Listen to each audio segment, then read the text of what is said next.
Are you facing major challenges in your life? Are you wondering how you could possibly move forward and get out of your mess? And deep down, do you know that moments of adversity often bring hidden gifts and blessings? Are you ready to bounce back and get back on track? If so, then today's show is for you. Our guest will be sharing her life story and tips from bouncing back from adversity. She'll tell her story of transferring a mess into her masterpiece. So, as you know, as I like to say, get your pen and pad ready. Yes. I want to take some notes today. Buckle up. We're getting ready to take a ride in the quantum field and possibly way beyond. Buckle up. I wouldn't want you to go flying off to another dimension. Or maybe, just maybe, especially in those moments of adversity, that's exactly what you need. Welcome to the People and Pet Show. Welcome to the People and Pet Show. I'm so grateful that you've taken some time to be with us today. And I'm so grateful to have our special guest today, Dr. Stephanie Wilson-Coleman. Dr. Stephanie, how are you today? I'm doing absolutely fantastic. Yeah, great. Yeah, I met Dr. Stephanie about a little over a year ago, about a year and a half ago. I was doing more online radio appearances myself, picked up a local magazine here in Chicago, and I saw that a radio station was looking for some people, talk about different topics and spiritual healing and much more. So I wrote and said, hey, wrote them, Dr. Stephanie and the Reverend R. Ken Turner from Unity Church of South Chicago, and got a response, invited me on their show, and that's how I met them. And actually, in that, they said, would you like to talk to Dr. Stephanie? I said, sure. And she invited me onto her TV show about a year ago. So that's how I first met. We've been in touch. We've been collaborating on some things from time to time with different organizations. So it's really great to have you, Stephanie. Thank you for inviting me. It's always great to talk to you, Mark. You share great information whenever we speak, and I've learned a lot from you too. So thank you for having me. Yeah, well, thank you. So again, I'd like to express my gratitude and appreciation to all you that are either here live right now as we speak or viewing this on replay. There are so many things you could be doing with your time right now, especially as we enter the holiday seasons, November, December.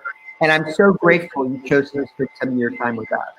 As I said, you're going to get a lot of value out of our conversation today. And, please let us know where you're seeing the show in the world. If you're here in Chicago today, where it's a sunny 10-degree day, or somewhere else in the world. Sometimes we have people from Europe, Australia, South America. Most of you shows up today live, or whoever's on replay. So let us know where you're viewing from. Also, please let us know if you have any questions for Dr. Stephanie, and she'd be happy to answer them during the course of our conversation. So, with that being said, I'd like to introduce myself. My name is Mark Hernandez. I'm the owner and founder of People and Pets Energetics. I'm a holistic practitioner that helps people, animals, and their spaces when they hit the wall with health and well-being issues. Basically, I have intuitive gifts and extensive training to read the subtle energy fields and then identify and release non-beneficial, negative energies that are locking in place a health or well-being challenge. On the people side, you're probably asking, why do people talk with Mark? Why do they seek a session, a consultation? Most common reason is people are in some type of significant pain. It could be at the physical level, mental, emotional, spiritual, dimensional level. They've already seen their Western medical doctors, gotten their test runs, gotten the results back, probably made some changes in their lifestyle, and maybe things have improved some, but there's still a missing piece. Maybe they've done some alternative work, chiro, acupuncture, naturopathic doctor, and again, maybe that's moved them forward in their journey, and there's still a missing piece. And at this point, when people see me, their pain level is usually at 8 of 10, often higher, 10 being the highest. Mhm. It's disrupting the daily quality of their life. And, we've all been there. We want at least some relief and hopefully some permanent change. So that's frequently who comes sees me on the people side. For your pets, 2 main reasons. 1, those unwelcome behaviors, the changes in behavior. That you have a dog or cat starts going to the bathroom in your house. Yep. That's actually my top call, the peeing and pooing issue. Separation anxiety, you introduce a new animal into the mix and the dynamics get wonky. That's when they'll pick up the phone and say, hey, can you help me? Category 2, people have taken their pet to the vet. Okay, and I always tell people, if that's like that peeing, pooing, always get your animal checked out, make sure there's no infection, anything veterinarily going on. Rule that out, then, like I said, I'll read the field. So situation 2 is they have consulted with their vet. Something is going on. Maybe they vets discovered an intestinal blockage, a growth. They're already seeing their vet under the care, excellent supervision of the vet, and they want to provide a layer of energetic support. The third category are your living spaces. We just finished up Halloween not too long ago, but even beyond Halloween, have you ever walked into a space, you go, oh my, I just got to get out of here. You immediately feel the energy of a space. Yeah, so those are some of the things I'll clear out. Some of the places that have the wonkiest energies are schools, hospitals, courthouses, jails, but even just our living space, it can acquire energies, and all those can be identified and released. So I offer consultations in person at local fairs, holistic fairs. A couple weekends ago, or last weekend, I was at a holistic fair in Naperville in the Chicago area, offered on-site consultations. And outside of that, I do most of my consultations by phone or video technologies. I'm known I'm called what's known as a distance healer. So I can connect with you with your permission and see what's going on with your field. The last piece I'd like to add is all my healings, have a multidimensional piece. They're multidimensional healing. So you're probably asking, what does that mean? Because that can mean many things. For me, a multidimensional healing means I'll check your current timeline, past lives, parallel lives, future lives, in-between lives. Sometimes it comes through as an off-the-charts life, and we'll clear energies. Because what I'm finding lately, especially as the vibration of Earth continues to get higher, people are being more impacted by other timelines. This comes from quantum physics, okay? That we exist simultaneously in many universes. So I do a quick cleanup of those other timelines, and often the changes are even more profound. So with that introduction and preamble, let me formally introduce my guest, Dr. Stephanie Wilson-Coleman.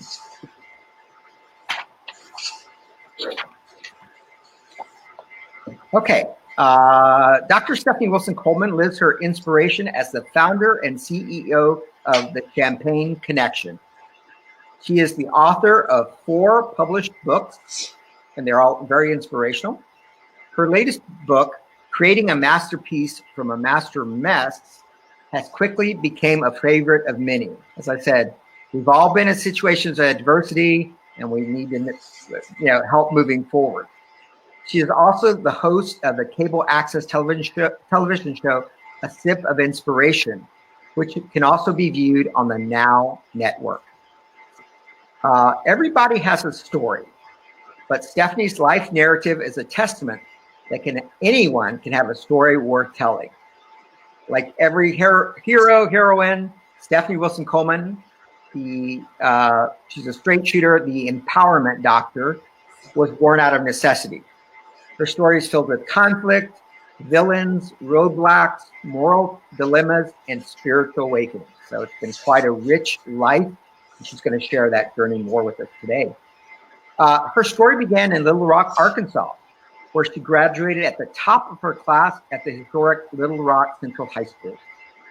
This she managed to do despite becoming a mother at age 15, surviving gang rape, sexual molestation, and attending high school and amid significant racial tension.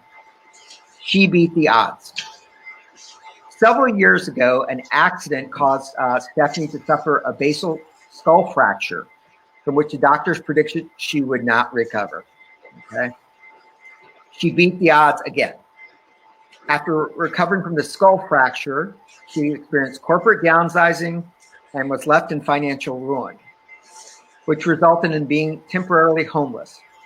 Again, she beat the odds.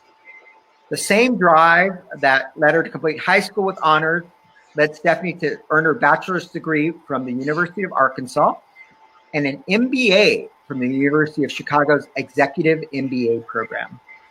She even studied economics and finance in Singapore. I've never been to Singapore. I lived in Asia, but I know that's a very special place. Everyone says one of the most beautiful places, and now has an amazing airport to boot. Okay, and Barcelona, Spain. I have a background in Hispanic studies, so did you learn any Catalan then, Stephanie? Not much, no. No, I was focused on financial instruments. Can you okay, great. Barcelona, financial instruments. Okay. Okay, so this desire, Singapore, Barcelona, created a desire to travel the world and experience other cultures. Since then, she's visited over 10 countries. Yeah, international travel is always amazing.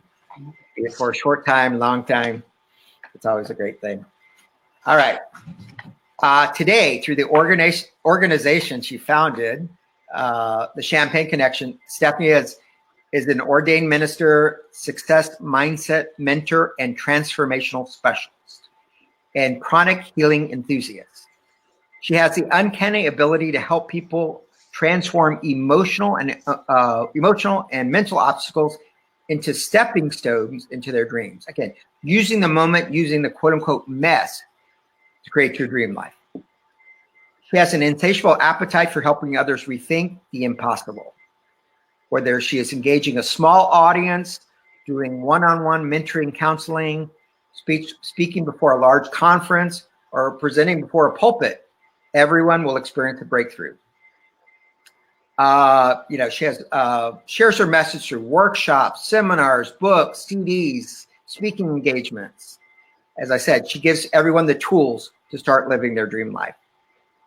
One of Stephanie's core principles throughout her life is to be of service to others. The business Stephanie has coached have not only changed the lives of others, but have also increased their revenues by as much as 150%. So if you're on the brink of disaster, Stephanie may be your lifeline you should reach for. Driven by the belief that every day is a miracle and that stamina, discipline, and strength are necessary companions in this journey, Stephanie facilitates an annual Ignite Your Inner Millionaire conference, which recently happened, designed to help others change their mindset in order to achieve success. Stephanie she's received numerous awards, has a PhD in holistic life coaching from the University of Sedona, master's degrees in metaphysical sciences, and much more. She's received numerous awards, professional accomplishments, and also for her community service. And I think very important, she's actively involved with homeless shelters, at-risk youth, teenage mothers, and victims of domestic violence. Again, all populations which can be, quote unquote, vulnerable. She's there to offer support. Stephanie wants the world to know, quote, we can't always control how our story starts, but we can write ourselves a better ending. Life's too short to drink cheap champagne. Dr. Stephanie, welcome to the People and Pet Show. Thank you. It is a pleasure to be here. I'm so excited. I'm reminded of the first time we met on my show and the great time we had and some of the breakthroughs that you using your talents with me have helped me make too. So it's great to be here. Thanks for having me. Yeah, well, thank you. So before we go to more of our conversation, let's just see who's in the house today. I'm gonna show the comments. Let's see. Okay. Okay. Hold on. Should I need that one? Okay. Show. All right. Christy Warnick, one of the incredible energy healers from the Akashic Network. That also they just launched on the Now Network, or the Awakening Network. Sorry, incredible show just launched. So maybe Christy will write in the chat box where people can find out. Just launched, I think, yesterday. Really great lineup of healers. So thank you, Christy, for being here. Let's see. We also have Kim Bednarowski from Wisconsin, a regular viewer of our show and been supportive of my work. So thank you, Kim, for joining us. Let's see. Scroll up. Okay. Kim says, good morning. All right. So yeah, again, as we go through the course of our conversation, let us know if you have any questions for Dr. Stephanie. All right. So, okay. Here we go. All right. So, Stephanie, you've had a remarkable life. As you said, a life that began with a lot of challenges on your plate, and you've managed to overcome that. And it's not just been one. Some people have that one major challenge for this lifetime. They go, I'm done, and they kind of, walk through the rest of their life, which is great. But some of us come in with more life challenges, just things we work through this lifetime. So, others may be very familiar with your work. Others may be brand new. Would you like to share anything else about some pivotal moments in your journey from where you started your life to where you are today? So I categorize my life as a hard hat life, because there has been just one challenge after another. So those previous lifetimes of mine must have been very, very interesting. Yeah, I know that one. Just got some information about some of mine. I go, oh, okay. Oh, wait, you're right. I got where I am now because in this lifetime, I experienced sexual molestation, gang rape, homelessness. I was a teenage mom, pregnant at 14, a son at 15. And if that weren't enough, then I'd go on later in life and I had a aortic aneurysm, a basal skull fracture. I was homeless. So it's like at some point, I began to wonder if all of this was worth it. But there was that something inside of me that kept saying, yeah, go on. No matter what, there was something inside of me that wouldn't allow me to give up. Yeah. So I had to decide, how am I going to go forth, especially from homelessness? And I remember making the universal promise: if you get me through this, I promise I will never be here again. Mm-hmm. Yeah.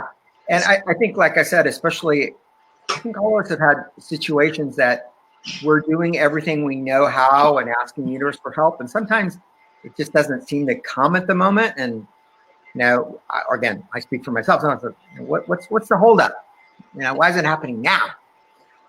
Especially the moment of homelessness. I imagine, especially for someone with your obviously talent, abilities, that was a pretty jarring moment. It was a pretty jarring moment, but what I have discovered is that things just don't happen. They sort of give you a clue that they're about to happen.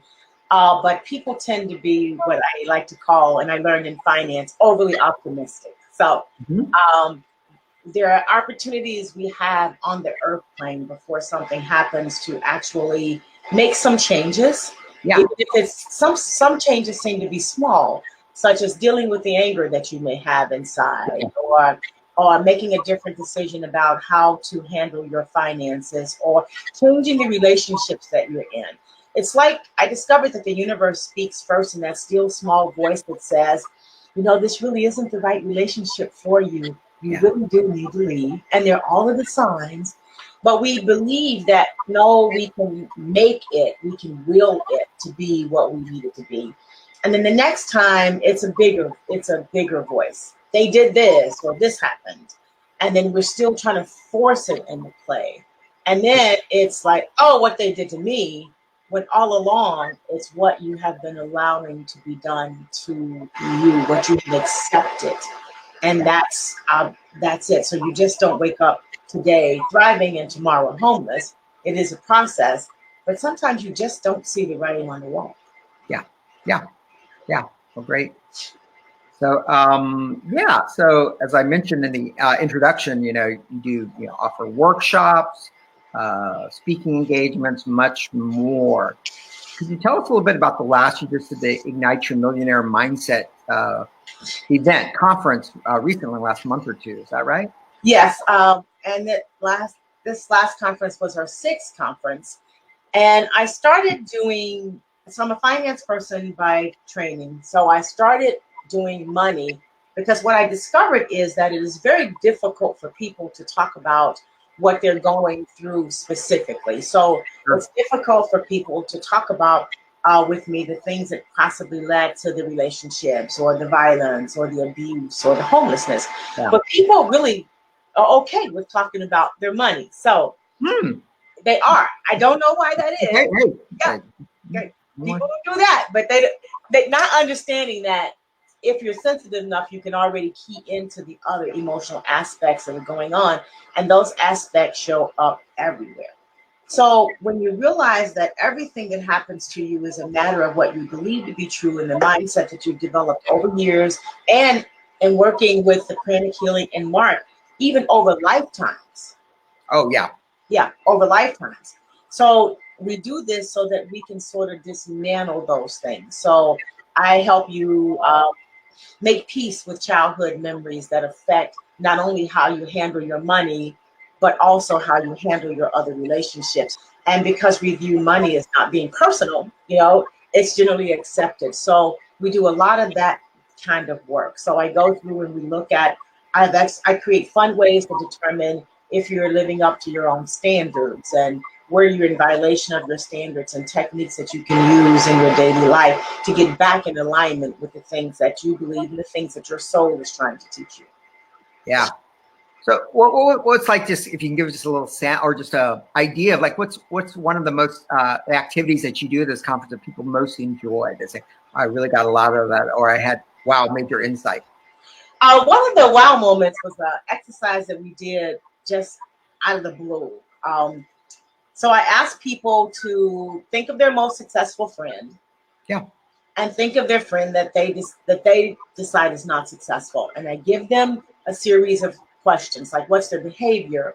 What are their conversations? How do they dress? What television shows do they watch? What radio stations do they listen to? And then, so they do that for the successful friend. Then they do that for the unsuccessful friend. But here's a challenge. What do you do? Oops. Yeah. Yeah. So when they get to what they do, they find themselves really with habits and behaviors that. Oops. Oh. Okay. Somehow, okay, she's back. For their own success. Yeah. Okay. You just dropped off for like 3 seconds, but you're back. Okay. Perfect. Right. All right. So good. Yeah. So when they look at that, oh my God, I have some of the same behaviors that my unsuccessful friend is. And I know they're unsuccessful. And I know these behaviors are contributing to it because I can see it in the other person. And those are simple things that you can change, not realizing that those little things, such as watching your conversations, making an effort to live out of the 80% of your life where everything is working well, because we do love to talk about what I call the "they did me wrong" stories. And they make sure that they're watching the right television shows, because where we place I call it our inactive attention on the radio and on the television shows. Those things are seeping into your mind and helping you decide how you're going to live the next 5 minutes of your life. And considering our life is built up in increments of 5 minutes. So what can you do right now is the question that I have them answer. Right now in this moment, what can you do? Yeah, I think that's a very important point you made about what we consume, be it the media, radio, if we're not, quote unquote, actively listening. Mm-hmm. Now, I find in a lot of my consultations, people will come to me for a specific issue, whatever it is, and often I'll find what's called the body code post-hypnotic suggestions, where they've basically been embedded kind of subliminal messages that are very disempowering, and sometimes they've been running for 40 years. Yes. Kind of in the background, doesn't mean people can't get out of bed, but sometimes the body will show me those things. So I think that's very important what you said. And everything I read too is that success is 40% mostly about our mindset, our beliefs, unconscious beliefs and all that. It's always important to have the financial training, the formal financial literacy, know how to do a show, whatever, the formal mechanisms, but often our belief systems are going to impact those other things. Yeah, we are sum total of what we believe to be true about ourselves and our life and even our position in society. So you have to watch those subtle cues that are going on. And if you are minority in this day and age, if you are a woman in this day and age, you have to be very careful about what you accept and believe to be true about others, because what you believe about others is actually what you believe about yourself. Yeah. Yeah. Again, I think that's especially true in our current climate, global climate here in the U.S. and abroad. As you said about, people that, don't fit, quote unquote, the dominant paradigm, however that's defined, are finding things more directly in their face. The things that used to be at least kind of a little camouflaged or niceyed up are right there front and center. Right. Yeah. So, great. So, in your practice over like the last year, what are the top 3 reasons people seek your help, like, or even 6 months to a year? Generally, there's some need for forgiveness. Generally, there's been so I deal with, at first I thought the majority of my clientele would be women, but I'm finding that I have equal men and women where there's been some physical violation. There's some domestic violence or either some sexual abuse. And so there's a lot of anger there. Yeah. So I call myself the queen of anger because I was angry all the time. Sure. As a matter of fact, that's what caused the basal skull fracture and aortic aneurysm and high blood pressure. And I was just angry all the time. So it's a lot of anger, there's a lot of forgiveness, and there's a sense of hopelessness or feeling that they're not good enough underneath all of that. Because if you allow that stuff to layer, then you actually start to feel like you're not good enough. So in those situations, I love to deal with anger. As a matter of fact, I do a seminar called Dancing with Anger. So we identify the anger, and I have a process where I ask you to think about the last time you were angry, and then I allow you to write that down, because a lot of us aren't happy to rewrite our story. Then we switch from the story to the feeling. Everything is a feeling. So then I have you trace that feeling back as far as you can go. And then you find the thing that you're really still angry about. And all that situation has done over time, as I call it, it's grown up, it's changed clothes, it's changed sections and genres, just so it can get your attention, because it's yelling at you, I need you to deal with this. I need to be healed. So we get to that point, and then I have a series of exercises that we do in order to address that anger, to go in and they can range.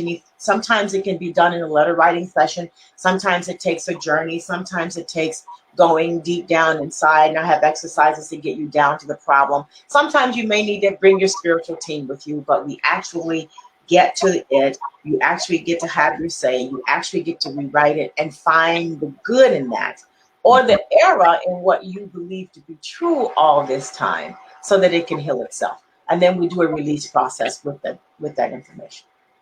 So that's the biggest one. And then, of course, there is forgiveness. And a lot of us live a they done me wrong story. Yeah. Or some sense of unworthiness is just running back there in the tape, right? So we deal with that situation. We deal what you felt was violated, what could have been done different, finding the good in that, what you've learned from that, because it was something that you needed to learn. And then I have release techniques for that too. Yeah. So I know each person's experience is unique and different, and sometimes people will clear up pretty quick. Other times it can take time. Yes. Is that kind of your experience too with the work clients you work with? That is my experience too, is that some things can take time, because once you start, something else is on its heels ready to come forward. And then you could go along weeks or months just fine, and then something else shows up. So it's forgiveness and anger is not a one time. It's not a one and done. You need to do it frequently. As a matter of fact, I recommend a forgiveness technique every day. And if you think you don't have anything to forgive, say, I don't think I have anything to forgive, but I'm going to forgive it anyway. Right. And then I ask you regularly to sit down and look at the feelings that you experience, especially the ones that tend to make you feel not good enough or anger. And then we forgive those experiences. It is not one and done. And then sometimes most of my clients are good here, but I've referred people out to body code, body talk, emotional code. Sure. I've referred them out to other areas also, because sometimes it is deep inside and sometimes you need to clear from other dimensions. Yeah. And I love that. That's consistent with my philosophy. I always tell people everything works till it doesn't work, including what I do. Exactly. And I'm always happy to refer people out where they can be best served. So yes. I'm all with you. Cool. All right. Let me just go back to the chat box and see. Christy wrote back, because I like to. This new show is called the new Awake TV Network. That, again, I think just launched yesterday. Awake TV Network. Yeah, a lot of different healers on that program, and it's a great resource. So, yeah, thank you. I'll have to watch it, Christy. Thanks for sharing it.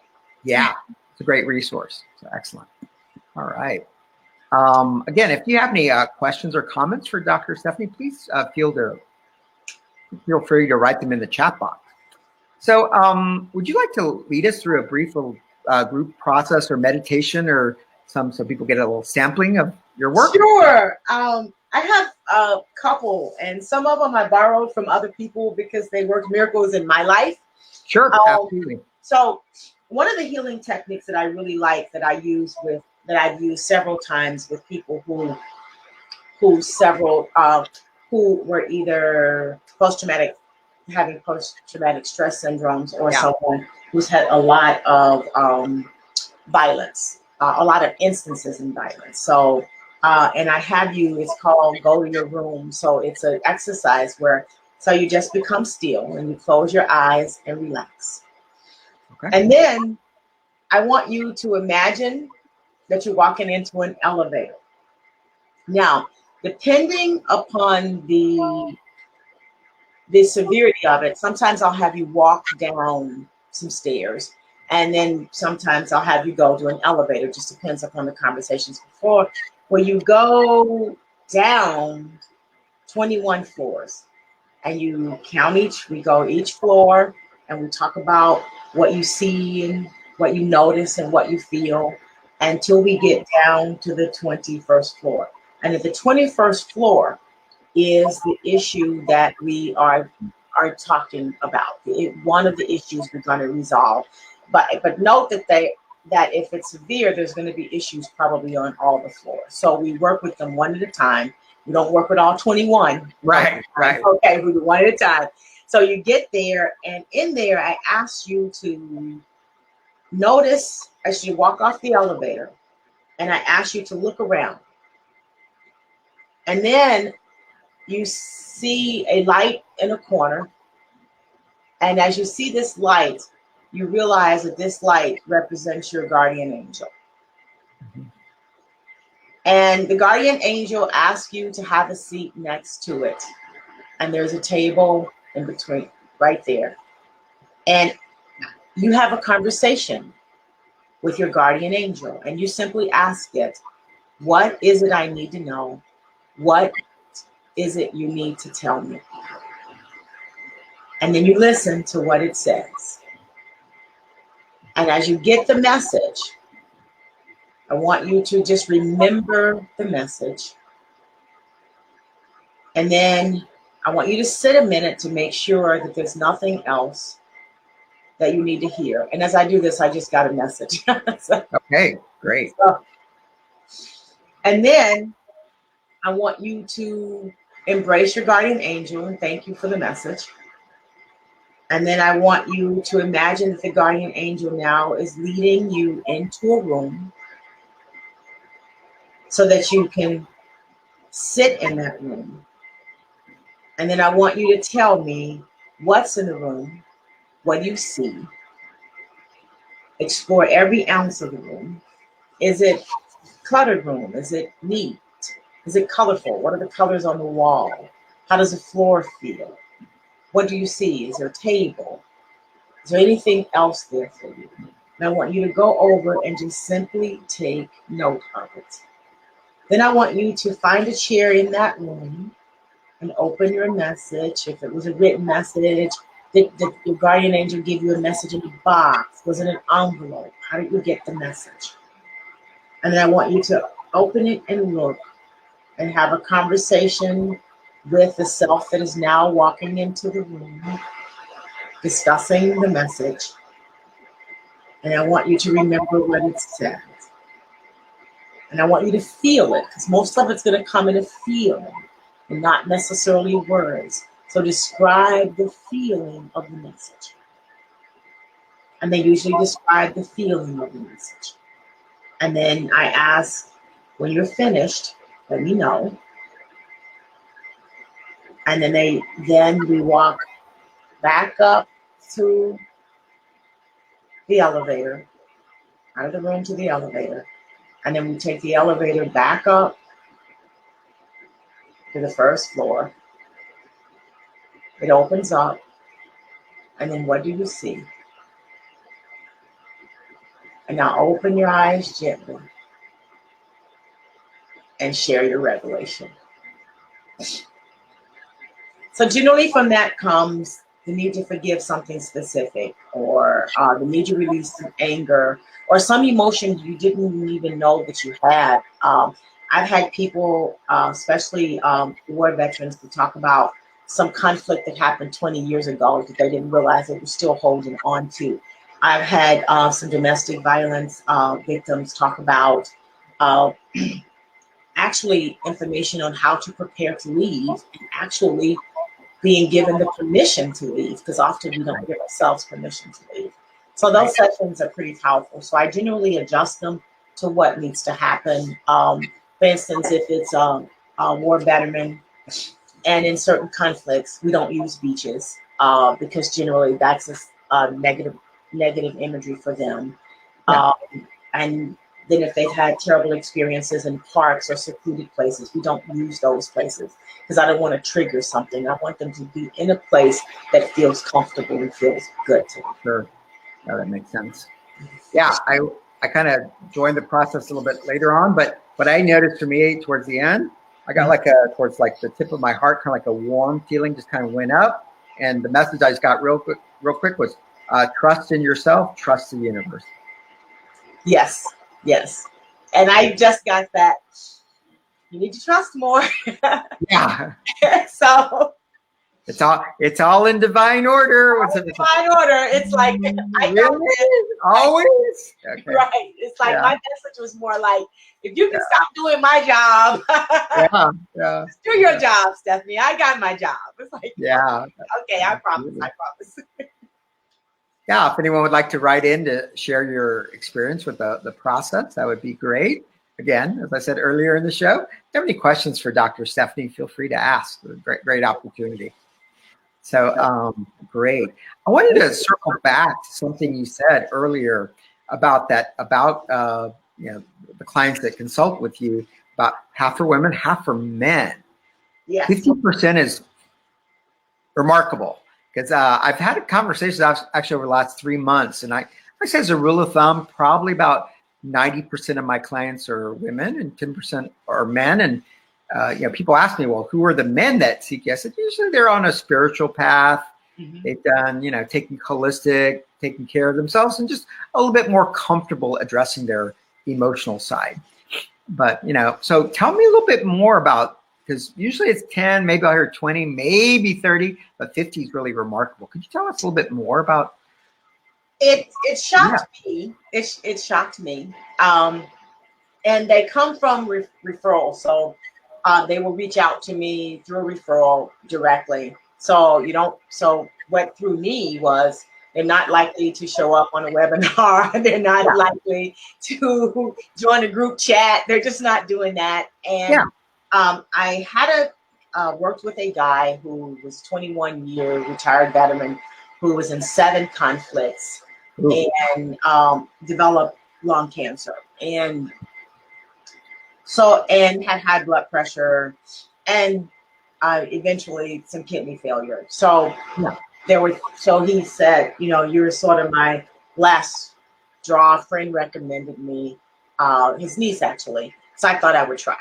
Yeah. So we went through a lot of processes, and we were actually able to heal the lung cancer, which was really great. And as I told him, well, you created it to begin with, so you can uncreate that if you want Mm-hmm. the right intentions. So we did that, and then we went through and were able to regulate the blood pressure. At the time we started working together, he was on dialysis and needed a new kidney, and we were able to manifest a new kidney. So with this, it's like word of mouth. So I'm finding that Yeah. the trend is there is a lot of sexual molestation with men that is not talked about.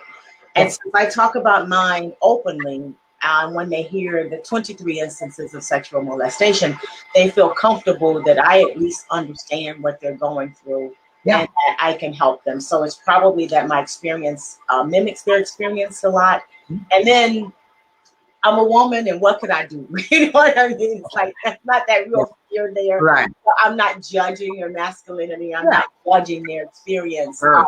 So that's how that happens. It surprised me too. So, and I always ask, are you sure you wouldn't be more comfortable talking to a man? But it's the sexual molestation piece that men are not comfortable with talking to men about. Yeah.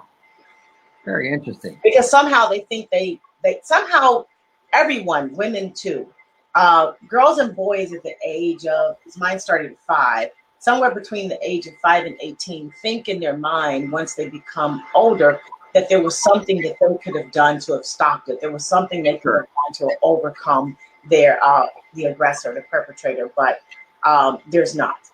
Yeah. I deal a lot with that. Yeah. Very interesting. Mm-hmm. So good. Yeah.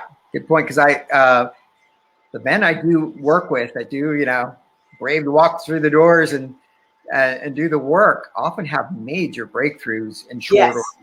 It's very interesting. And often, I've had some that it's their first energy experience. They're just kind of like, yeah, some things are going on. I'll try it, and then go, whoa. Or others that have done a lot of work and said, wow, that got through some things. So it's interesting. Cool. All right. So let's see. How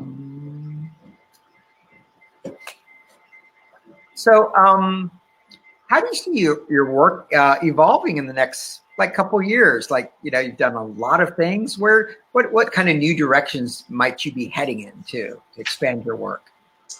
Well, I do some individual counseling, but sometimes I find that straight no chaser part of me doesn't work for everybody, because we're either going to do the work or we're not going to do the work. Yeah. We're going to do it or we're not going to do it. We're not going to half do it. We're going to do the work. And sometimes that's a little too straight for most people. So I find that doing more conferences with groups of people sort of work, because then they can work with each other. Because in my conferences, I do them in group sessions generally, so people can work with each other and help others along the way. Also in these small mini sessions that we do. So I will do more of that. I beginning to branch out more to television. As you know, we're now on the Now Network, and I think that works really well, because I can get the message out broader, and then people can do it in bite-sized chunks and pieces in their comfort of their own home, without necessarily bearing their soul to me, but just bearing their soul to the paper. Right. Absolutely. Very cool. So can you share with us a couple, you already kind of touched on the guy you helped with, lung cancer or kidney cancer, that guy? Lung cancer. Yeah, he had a plethora of issues. Lung cancer was a big one. And high blood pressure, which is no more. And then we did manifest a new kidney. Yeah. All right. Any other success stories you'd like to share, kind of your all-time favorites? One of my favorite is a young lady who had the experience of growing up in a foster home where she was repeatedly sexually molested. And one of the things that happened to her, she had this theme running through her life where she could never reach out and charge what she was worth, because method of the silence, keeping her silent in this foster home, this foster parent would give her $1 to stay quiet. So Mm. Consequently, she grew up believing she wasn't enough, and she just undervalued herself. Yeah. So we worked together, and she was a long term. We worked together for about Yeah. 2 years, and inside of 2 years, and she wrote this, and I pulled it up this morning when you asked that. Inside of 2 years, she was able to step out of that. She ended up installing a community Wi-Fi system, supplied free internet to about 6 blocks of poorest neighborhoods in her city that didn't have it before. She was able to rebuild a monumental jazz museum and foundation in her area. And then she actually now is traveling the country doing that. She does lots of tours also in her city, cultural tours. So she's doing really, really, really well. And she's like, she always says, I never would have thought that this was worthy or I could be of service to people. And she also now is partnering with a school of at-risk children, Mhm. teaching writing lessons. She writes. I told her she should turn her life into a story because she's a great story. Be a great Showtime story. Yeah, absolutely. And then I had another client who was having just trouble actually handling her finance and Mhm. was making a lot of money, but was always broke and near homelessness. So over the course of 6 months, she got control over her finance, discovered her financial leaks, discovered what I call her emotional leaks too. So we were able to go back in and repair that thought process to help her understand where she was good with, give her some techniques that she could use if these things came up again. And she is now was able to retire recently and actually moved to Arizona, having the time of her life. Good for I her. said, God, I haven't even retired. Yeah. I need to attend the session I gave her. Yeah, exactly. You're gonna listen to the replay. Listen No. to that stuff. Yeah, no. That's great. That's fabulous. So before we close out in a little bit, I wanted to return to the topic, the original topic about adversity. So there's probably someone out there either listening live or possibly on the replay that is kind of in the midst, going through the in the midst of adversity, maybe about to be homeless, financial challenges, a major health crisis. What tips would you give that person right now in that situation? When you have a sudden change in your finance, the one thing that I didn't do and I find that others are doing is you have to cut the leaks immediately. You've got to look at what you're doing that you can no longer afford to do, and then you've got to be all right with no longer doing them. So if you're eating out, you've got to stop. You've got to, as a matter of fact, and when you do stop eating out, you'll be surprised at the money you're saving. You'll be surprised at how much better your health will be. So you've got to look at everything. You need to contact any creditors to let them know if you can pay them or not pay them, or maybe negotiate a different deal. You need to see if you can change your interest rate. Never take no for an answer when you're talking to them, because generally the customer service rep is trained to say no, but you need to be trained to say, may I speak to your supervisor, please? Mm-hmm. If you need to reorganize your debt, there are a lot of free bankruptcy or reorganization conferences that you can have with attorneys, but you have to be proactive. Sell what you can sell if you have things that you can sell, if you can get rid of high-end cars, get rid of them, anything that you can do to get down to the basics so that you can't avoid being homeless. Yeah. Also, if you have friends that maybe you can take a roommate in, you can take in a roommate, or maybe you can be, go be a roommate just so Yeah. you can save some money, but do that. Look for, and if you don't have any income, look into unemployment. Don't be too shy. Look into any benefits that are available in your city or your state, because you paid into those benefits while you were working. Yeah. It doesn't mean that you have failed. All it means is that you just got a little bit more work to do, and we all do. The one thing above all else is when I found myself homeless, I couldn't take anything, but I found 5 books that I couldn't live without. And those 5 books saved my life and helped me rebound. So find something that you can keep that will remind you that you are worth saving. Also, got to deal with those emotions. So give yourself time to cry, kick something soft, hit a pillow, whatever you need to do to get that immediate frustration out, get it out. If it's writing, write. Whatever you do, but get it out. Do not bottle it up. And don't think that other people will think bad of you, because the only opinion of yourself that counts is the one you have. And remember, there's this quote that I love. Your life wouldn't be a great story if there were no dragons. Okay, so every great story has some dragons. So Sure. you have some dragons in your story. Forgive often, forgive soon, and be sure to make anger your friend. We don't do anything until we get really, really mad. And when you get really, really mad, we take action. So use it to fuel your actions to change the things that you finally need to change. Yeah. No, you're not the first person this has ever happened to. Trust me, you're not going to be the last. So don't get stuck there. Yeah. Excellent advice, tips for anyone going through financial adversity or anything else, form of adversity. Well, great. Well, thank you very much, Dr. Stephanie, for being with us today. Before we leave, please share with our audience how they can best reach you. Website, phone number, whatever. What's the best way to reach you?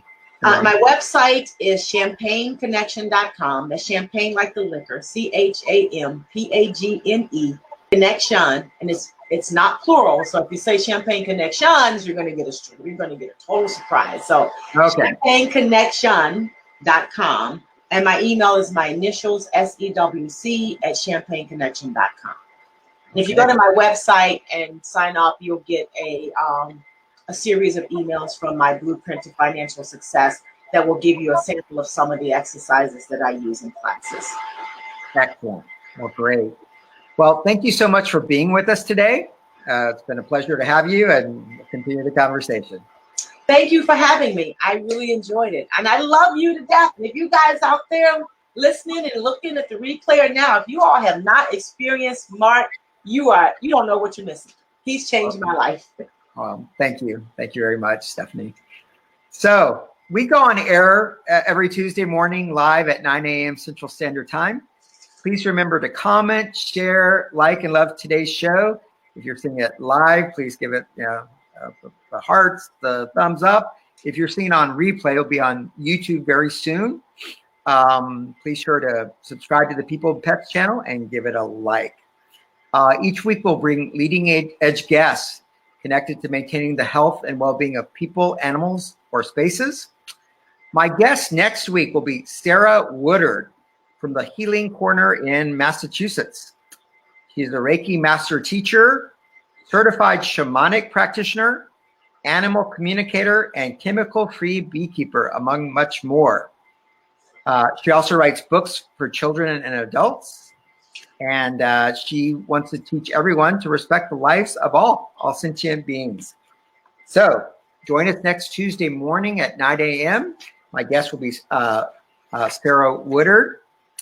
Again, so she'll be taking questions about you, your life, and also animals. So we'll have someone that can go many ways next week too, which is great. Okay, and again, if you have anything on your energetic plate, we're coming up with the holidays right now. Time when we're spending a lot more time with family. Some that we're really happy to see, others that maybe are a little bit more challenging to see. Please look, I have a special event for advanced ash work for family relationships. It's all on my website. And also, or if there's something else I can help you with, please contact me at peopleandpetsenergetics.com, or if you'd like to pick up the phone, call me at 210-775-2696. Again, thank you for everyone that was on the show live, viewing on replay. Thanks again to Dr. Stephanie. And everyone, if you're here in the Chicago area, keep warm and have a great day, a blessed week, and we'll be in touch. Thank you very much. Bye-bye. Bye.